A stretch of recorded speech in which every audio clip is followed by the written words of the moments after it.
एक छोटी सी कहानी से मैं अपनी चर्चा को शुरू करना चाहूंगा। बहुत वर्षों पहले की बात है। एक बूढ़ा व्यक्ति अंधा हो गया, उसकी आंखें चली गईं। उसकी उम्र 70 को पार कर चुकी थी। उसके 8 लड़के थे, 8 लड़कों की बहुएं थीं, पत्नी थी। उसके मित्रों ने, उसके परिवार के लोगों ने समझाया आंखों का इलाज करवा ले, लेकिन उस बूढ़े आदमी ने कहा कि अब मेरी आंखों का उपयोग भी क्या, बूढ़ा हो गया हूं, फिर मेरे 8 लड़के हैं, उनकी 16 आंखें हैं, मेरी 8 बहुएं हैं, उनकी 16 आंखें हैं, मेरी पत्नी है, ऐसा मेरे घर में 34 आंखें हैं। क्या 34 आंखों से मेरा काम नहीं चल सकेगा? और मेरी 2 आंखें ना भी हुई तो फर्क क्या पड़ता है? बात ठीक ही थी। घर में 34 आंखें थीं, 2 आंखें ना हुई तो कौन सा फर्क पड़ेगा? उस बूढ़े ने जिद की और अपनी आंखों का उपचार नहीं करवाया। लेकिन 15 दिन ही बीते होंगे कि उस बड़े भवन में आग लग गई जिसका वो निवासी था। वे 32-34 आंखें आग लगते ही घर के बाहर हो गईं, और उन 34 आंखों में से किसी को भी ये ख्याल ना आया कि एक बूढ़ा आदमी भी घर के भीतर है जिसके पास आंखें नहीं। जब वे बाहर पहुंच गए, आग के बाहर हो गए लड़के और बहुएं और पत्नी, तब उन्हें स्मरण आया कि घर का वृद्ध व्यक्ति घर में छूट गया है। लेकिन तब कुछ भी करना संभव न था, लौटने की कोई गुंजाइश न थी। और जब सभी लोग बाहर रह गए, निकल गए उस बूढ़े आदमी को छोड़कर, और जब आग की लपटें उस अंधे आदमी को जलाने लगीं और वो अंधा आदमी भागने लगा और दरवाजा मिलना मुश्किल हो गया, तब उस बूढ़े को भी स्मरण आया कि जब आग लगी हो तो अपनी ही आंखें काम पड़ सकती हैं, किसी और की आंखें नहीं। लेकिन तब बहुत देर हो चुकी थी और उस बूढ़े आदमी को उस आग से भरे हुए मकान में जल जाना पड़ा। उसके मन में कौन से ख्याल रहे होंगे मरते वक्त, कौन सा विचार रहा होगा मरते वक्त। अपनी आंख होती तो वो बाहर हो सकता था, पराई आंख आग लगे हुए मकान में बाहर निकलने के काम नहीं आ सकती। इस कहानी से इसलिए शुरू करता हूं, जीवन भी करीब करीब आग लगा हुआ मकान है। किसी को लपटें दिखाई पड़ती हैं, किसी को नहीं, लेकिन 24 घंटे हम एक जलते हुए मकान के भीतर हैं। कोई आज जल जाएगा, कोई कल जल जाएगा, कोई परसों जल जाएगा। देर होगी, किसी को थोड़ा समय लगेगा, लेकिन जिस मकान के हम भीतर हैं वो मकान आज नहीं कल जलाने वाला सिद्ध होने को है। क्योंकि चाहे और कुछ अनिश्चित हो, एक बात निश्चित है कि जिसे हमने मकान समझा है वो हमारी चिता सिद्ध होगा, और जिसे हमने जीवन जाना है वो हमारी मृत्यु बनेगा। और हम रोज, चाहे हम कुछ भी कर रहे हों, चाहे हम भजन गा रहे हों और चाहे गीता पढ़ रहे हों और चाहे दुकान कर रहे हों और चाहे मंदिर में बैठे हों, हम जो भी कर रहे हैं हमारा सब किया हुआ हमें मौत के करीब ले जा रहा है। हम जो भी कर रहे हैं, चाहे हम एक सिनेमा गृह में बैठे हों और चाहे एक मंदिर में बैठे हों, बीता हुआ सब समय हमें मौत के करीब पहुंचा रहा है।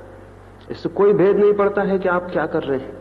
एक बात तय है, आप कुछ भी कर रहे हो, आपका सब करना मृत्यु के निकट ले जा रहा है।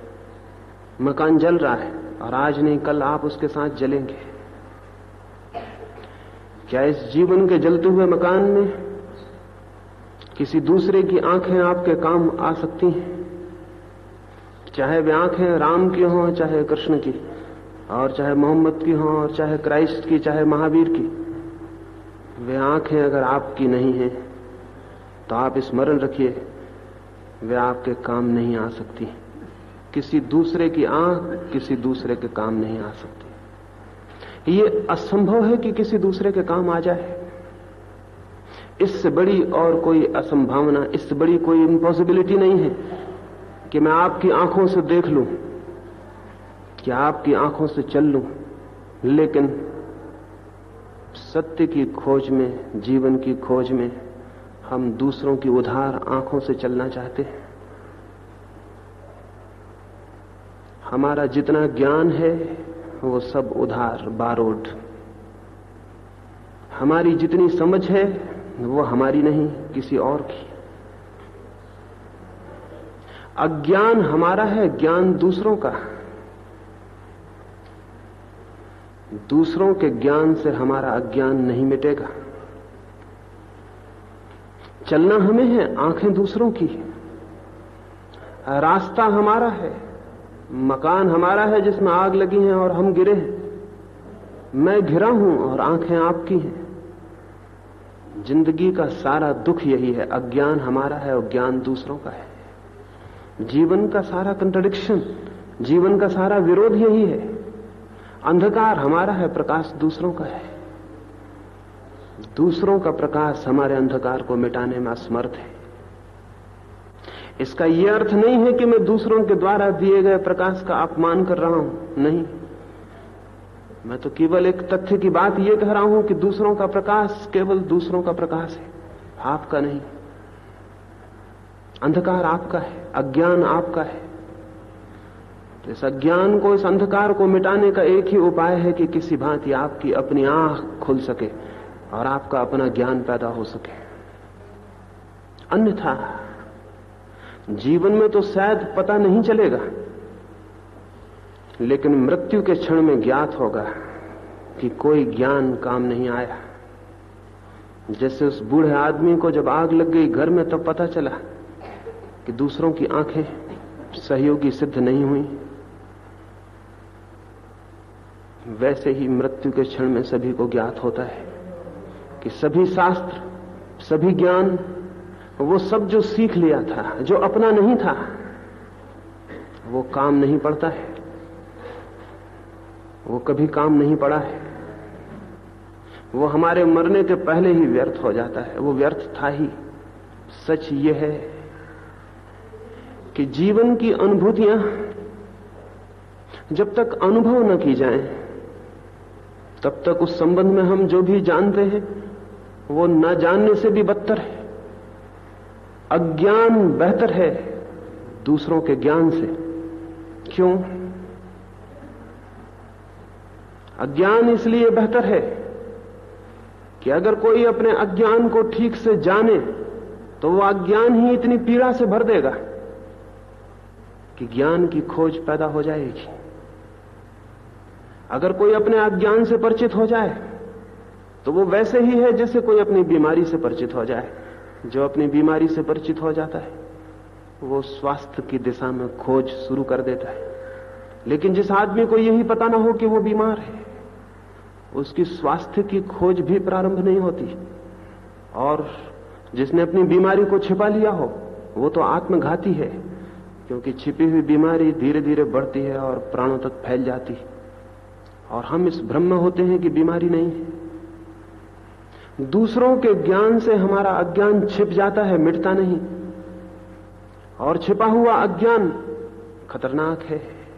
खतरनाक इसलिए है कि छिपा हुआ अज्ञान प्राणों में फैलता चला जाता है। ऊपर से शास्त्र कंठस्थ हो जाते हैं, गीता, कुरान और बाइबल याद हो जाते हैं, और सुंदर सुंदर वचन और सुंदर सुंदर सिद्धांत हमारी स्मृति में घर कर लेते हैं और हम उन्हीं को दोहराने लगते हैं। ये सारी लर्निंग, ये सारा सिखावट, ये सारी सब झूठी बातें हैं, क्योंकि हमारे प्राणों में गहन अज्ञान होता है जिसे हम दूसरे के ज्ञान से ढक लेते हैं और छिपा लेते हैं, लेकिन मिटा नहीं पाते। कोई मिटा नहीं सकता है इस भांति। और तब बुद्धि ज्ञान से भर जाती है और आत्मा अज्ञान में डूबी रहती। हमारे पंडित का क्या, हमारे सारे पांडित्य का, हमारे सारी समझ का, हमारी सारी जानकारी का और क्या प्रयोजन हुआ है सिद्ध? एक ही बात हुई है, हम अपने अज्ञान को छिपाने में समर्थ हो जाते हैं। और ये सर्वाधिक दुखद स्थिति है जिसमें मनुष्य पड़ सकता है। इसलिए आज की सुबह मैं प्रार्थना करूंगा, ज्ञान से मुक्त हो जाएं अगर सच में ज्ञान पाना हो। जो ज्ञान से मुक्त नहीं होता वो कभी ज्ञान को उपलब्ध नहीं होगा। दूसरों की आंखों से मुक्त हो जाएं अगर अपनी आंख खोजनी हो। दूसरों की आंख का सहारा छोड़ दें अगर तलाश करनी हो इस बात की कि क्या मेरे पास भी कोई आंख है जो खोली जा सके। क्योंकि जो दूसरों का सहारा पकड़ लेता है वो फिर अपना सहारा खो देता है, और जो दूसरों का हाथ पकड़ के चलने लगता है उसे ये ख्याल ही भूल जाता है कि मैं भी चल सकता था अपने पैरों से। और जो निर्भर हो जाता है दूसरों के ज्ञान पर, वो धीरे धीरे ये भूल ही जाता है कि अपना ज्ञान, अपनी अनुभूति जैसी भी कोई घटना हो सकती थी, ये स्मृति ही उसे भूल जाती है। और जीवन का एक सरल सा सूत्र है, हम जीवन की जिस ऊर्जा और शक्ति का उपयोग करना बंद कर देते हैं, वो शक्ति अगर जागती भी हो तो सो जाती है। अगर कोई आदमी 2-4 वर्ष तक अपनी आंखें बंद करके बैठ जाए और देखने का उपयोग न ले आंखों से, तो भली आंखें भी धीरे धीरे मंदी पड़ जाएंगी, फीकी पड़ जाएंगी और समाप्त हो जाएंगी। कोई अपने पैरों को बांध ले और 2-4 वर्ष तक चलने का उपयोग न ले, तो चलते हुए स्वस्थ पैर भी मुर्दा और जड़ हो जाएंगे, पंगु हो जाएंगे और चलना बंद कर देंगे। लेकिन आत्मा के संबंध में हम सब अपनी आत्माओं को पंगु किए बैठे हैं।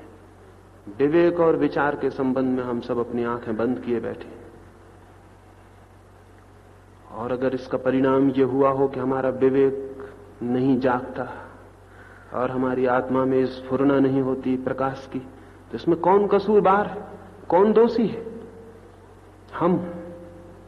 हम इसलिए दोषी हैं और कि हमने विश्वास कर लिया है कि कहीं और से ज्ञान उपलब्ध हो जाएगा। ये कहीं और से ज्ञान उपलब्ध हो जाएगा, किसी और से, किसी तीर्थंकर से, किसी पैगंबर से, किसी ईश्वर के पुत्र से ज्ञान उपलब्ध हो जाएगा, किसी गुरु से ज्ञान उपलब्ध हो जाएगा, किसी और से ज्ञान उपलब्ध हो जाएगा। ये धारणा जिसकी है उसे कभी ज्ञान उपलब्ध नहीं हो सकेगा, क्योंकि ज्ञान है उसके भीतर सोई हुई क्षमता। ज्ञान कोई संपत्ति नहीं है कि मैं कहीं जाऊं और खोज लाऊं। ज्ञान कोई बाहरी वस्तु नहीं है कि मैं जाऊं और खरीद लाऊं, किसी से मांग लूं या चुरा लूं। ज्ञान है मेरे प्राणों का सोया हुआ संगीत। ज्ञान है मेरे प्राणों की सोई हुई क्षमता। उसे मैं जगाऊं तो वो जाग सकती है। लेकिन जब तक मैं बाहर से ज्ञान को इकट्ठा करने में विश्वास करूंगा, तब तक मैं ज्ञान के नाम पर सूचनाएं इकट्ठी कर लूंगा, नॉलेज के नाम पर इंफॉर्मेशन इकट्ठी कर लूंगा और उन सूचनाओं को समझ लूंगा कि ये ज्ञान हो गया। और जिसने सूचनाओं को ज्ञान समझ लिया, उसके जीवन में ज्ञान के द्वार बंद हो जाते हैं। मैं अगर आपसे पूछूं, अब भी चर्चा शुरू होने के पहले किसी मित्र ने कहा कि तो थोड़ी देर हम भगवान का नाम ही ले लें। कितनी आश्चर्य की बात है, भगवान का नाम है जो आप ले लेंगे, और भगवान का नाम आपको पता कैसे चल गया? किसने आपको बता दिया भगवान का नाम? भगवान का कोई नाम है या कि सब नाम हमने भगवान के कल्पित कर लिए हैं? और हमें भगवान का नाम भी पता है और अपना नाम पता भी नहीं होगा। अगर हम किसी से पूछें कि तुम्हें अपना पता है, तो उसे अपने नाम का भी पता नहीं होगा कि वो क्या है, कहां से है, कौन है। लेकिन हम कहेंगे कि हमें भगवान का नाम पता है। और भगवान का कोई नाम हो सकता है, लेकिन हम भगवान का नाम आधा घंटा ले सकते हैं और इस भ्रम में रह सकते हैं कि हमने भगवान का स्मरण किया। हमें जिन्हें अपना भी पता नहीं है, उन्हें भगवान के नाम का पता है, और हम उसे ले लेंगे और दोहरा लेंगे आधा घंटा और एक तृप्ति की सांस लेकर घर लौट जाएंगे कि हमने भगवान का नाम लिया। इससे बड़ी झूठ और कुछ भी नहीं हो सकती, इससे बड़ा असत्य और क्या हो सकता है। लेकिन हमने सीख ली है कुछ बातें हमें बता दी गई हैं कि ये भगवान का नाम है, और हमने इसे स्वीकार कर लिया है और हम इस स्वीकृति को दोहराते हैं। और तब इसका एक ही परिणाम होता है, वो ये कि भगवान को बिना जानने का भ्रम पैदा हो जाता है। बिना जाने जानने का भ्रम पैदा हो जाता है। कहीं भी हमें कोई भीतर से संबंध भगवान से पैदा नहीं हो पाता, लेकिन कुछ शब्द, कुछ सिद्धांत, कुछ नाम जो चारों तरफ हवा से हम सीख लेते हैं, उनसे हमें प्रतीत होता है हमने भगवान को जाना। मैं आपसे निवेदन करूं, इस भांति की जो आस्तिकता है सीखी हुई, भगवान तक पहुंचने में इससे बड़ी और कोई बाधा नहीं है और बड़ा कोई हिंड्रेंस नहीं है। इसलिए तथाकथित आस्तिक शायद ही कभी भगवान को जान पाता हो, शायद ही, क्योंकि खोजने के पहले उसने मान लिया, जानने के पहले उसने जान लिया, पहचानने के पहले उसने पहचान बना ली, जो कि बिल्कुल झूठी होगी, जो कि बिल्कुल असत्य होगी।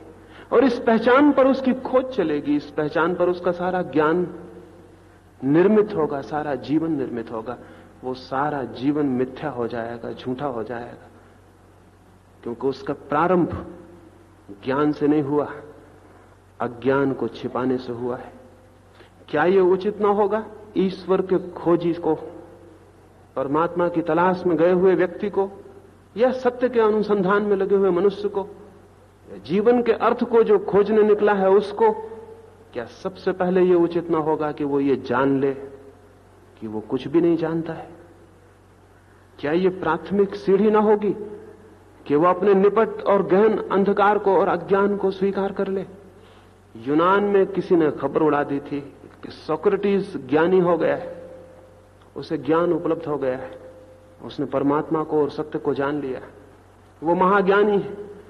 एक मित्र ने जाके सोक्रेटिस को कहा कि यह खबर फैलती है एथेंस में, गांव गांव में यूनान के यह खबर पहुंच रही है कि तुम महाज्ञान को उपलब्ध हो गए हो।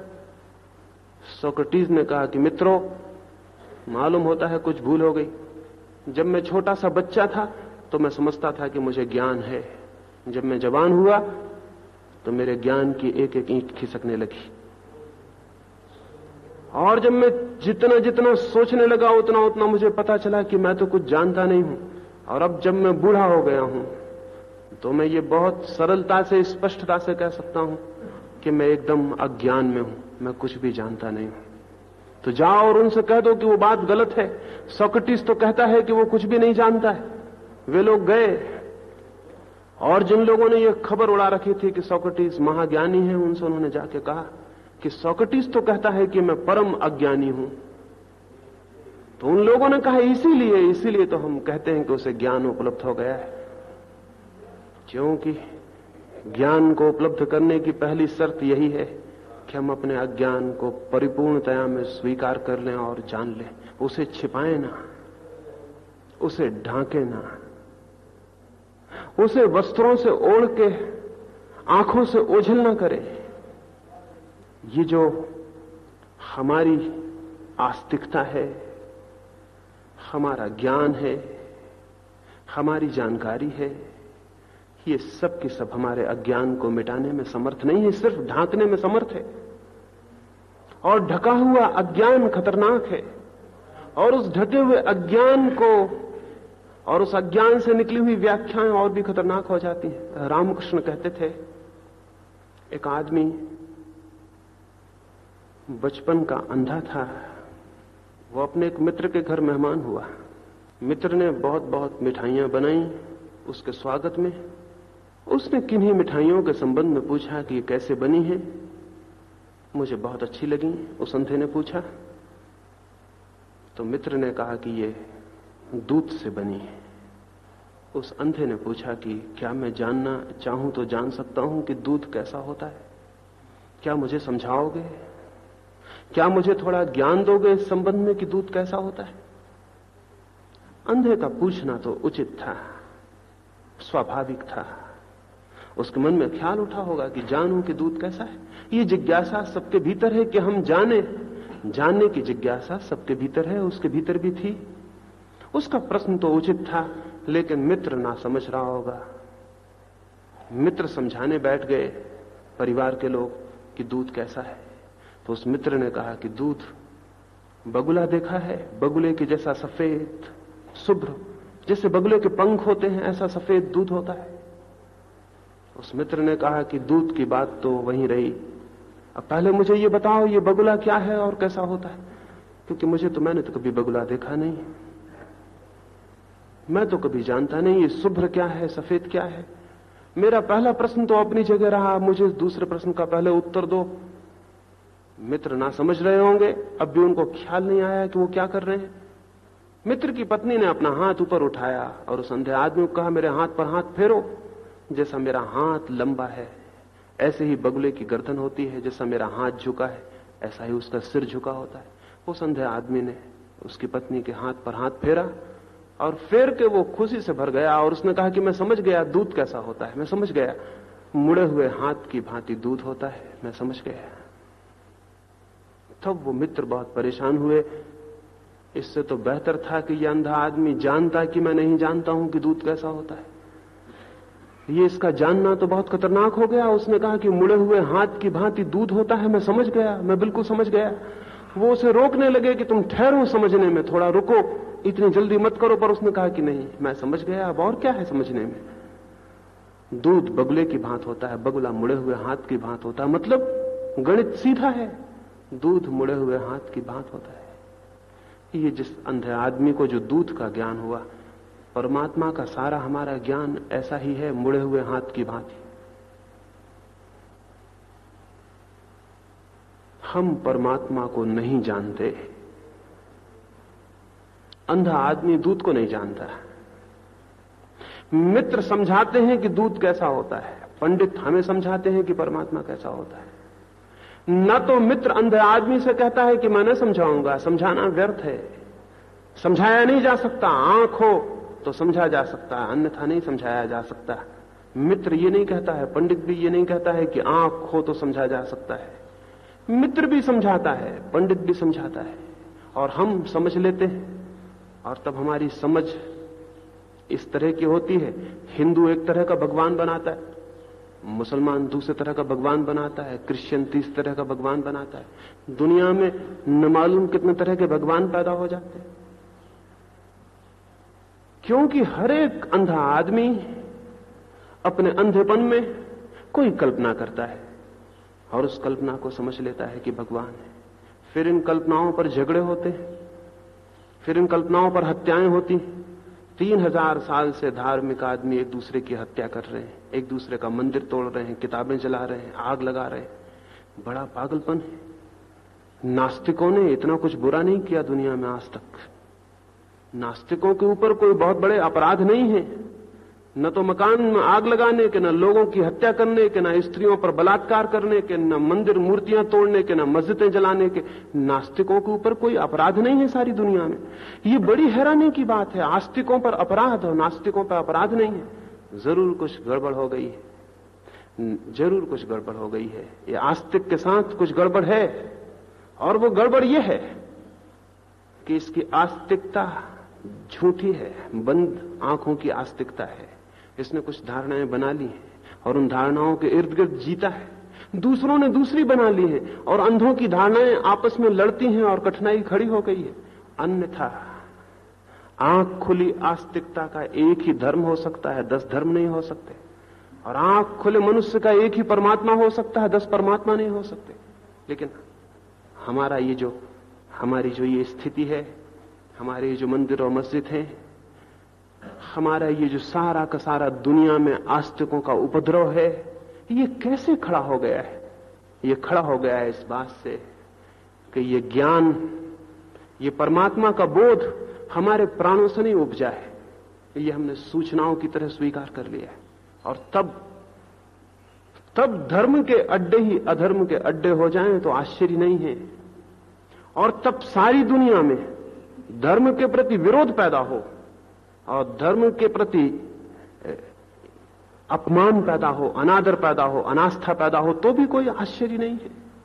अगर दुनिया का युवक मंदिरों में जाना बंद कर दे और चर्चों में जाना बंद कर दे और आदर देना बंद कर दे और धर्म का सारी दुनिया में अपमान शुरू हो जाए, तो भी आश्चर्यजनक नहीं है। इसका जिम्मा किस पर है? इसका जिम्मा उन्हीं लोगों पर है जिन्होंने बंद आंखों से धर्म निर्मित किया है। और ऐसा धर्म डूबेगा और जाएगा इसके पहले कि ऐसा धर्म डूबे और चला जाए, क्या आंख वाला धर्म पैदा नहीं हो सकता है? क्या हम आंख खोलकर सत्य की खोज और जिज्ञासा में संलग्न नहीं हो सकते? मुझे दिखाई पड़ता है कि हो सकते हैं। होना पड़ेगा, होना जरूरी है, होना अनिवार्य है। क्यों? क्योंकि जो बंद आंख से जीवन को टटोलता है और जो धारणाएं बनाता है वे खतरनाक हैं, अधूरी हैं, घातक हैं, अज्ञान से भी ज्यादा घातक हैं। तो अज्ञान कैसे टूटे, एक रास्ता हम जानते हैं, अज्ञान कैसे ढके। और इसलिए एक आदमी बहुत से शास्त्र पढ़ ले और शास्त्रों की बातें करने लगे तो अज्ञान ढका हुआ मालूम पड़ने लगता है। सस्ता है ये रास्ता अज्ञान को ढांक लेने का, लेकिन ढका हुआ अज्ञान नष्ट नहीं होता है, वो और गहरे हमारे प्राणों में प्रविष्ट हो जाता है। इसलिए पंडित से ज्यादा अज्ञानी आदमी खोजना कठिन है। वो बहुत कुछ जानता हुआ मालूम पड़ता है और बिल्कुल भी नहीं जानता। शब्द हैं उसके पास, सिद्धांत हैं उसके पास, विवाद कर सकता है, विरोध कर सकता है, शास्त्रार्थ कर सकता है, हरा सकता है, जिता सकता है, लेकिन जहां तक जानने का संबंध है उसका दूर का भी संबंध नहीं।